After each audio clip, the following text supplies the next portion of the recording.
ప్రధానమంత్రి నరేంద్ర మోదీ ఆంధ్రప్రదేశ్ పర్యటనను రాష్ట్ర సంఘటిత కార్మికులు మరియు ఉద్యోగులు కార్యకర్తలు చైర్మన్ దర్శి నియోజకవర్గ సమన్వయకర్త కైపు వెంకట కృష్ణారెడ్డి తీవ్రంగా వ్యతిరేకత వ్యక్తం చేశారు. అందరికీ నమస్కారం. మన దేశ ప్రధాని నరేంద్ర మోడీ గారు రేపు మన ఆంధ్ర రాష్ట్రానికి రావడం జరుగుతుంది. ఆయన రావడాన్ని మేము కాంగ్రెస్ పార్టీ తీవ్రంగా వ్యతిరేకిస్తుంది.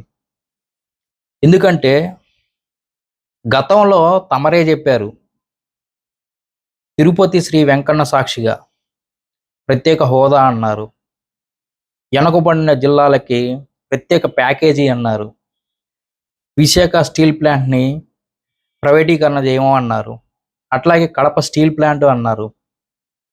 ఇట్లా ఎన్నో హామీలు ఇచ్చి నిలబెట్టుకోలేకపోయింది బీజేపీ. మరి ఏ మొహంతో మీరు ఆంధ్ర రాష్ట్రానికి వస్తున్నారు? చంద్రబాబు నాయుడు గారు చూస్తేనేమో వారం వారం పోలవరం లాగా వారం వారం ఢిల్లీ తిరుగుతూ ఉన్నారు. మీరేమో నెలకే 2 నెలలకే ఆంధ్ర రాష్ట్రానికి వస్తూ ఉన్నారు. దీని వెనకాల మతలబు ఏంది? మేమైతే ఒకటే అనుకుంటున్నాం, రేపు బీహార్ ఎలక్షన్లో సమీకరణాలు చేంజ్ అయిపోతున్నాయి.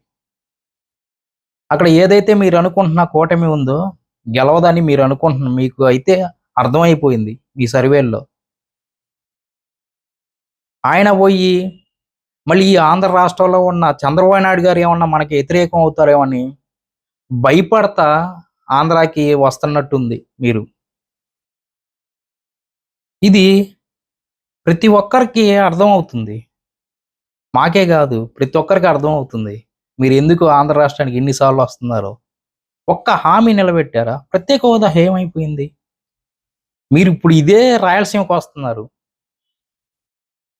రాయలసీమ ఎంత వెనకబడిన జిల్లాలు ఉన్నాయి, మరి ప్రత్యేక ప్యాకేజీ ఇస్తా అన్నారు, ఇచ్చారా?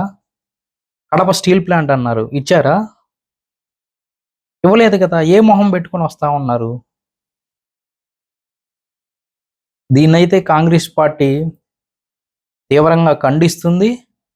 మీరు రావడానికి మేమైతే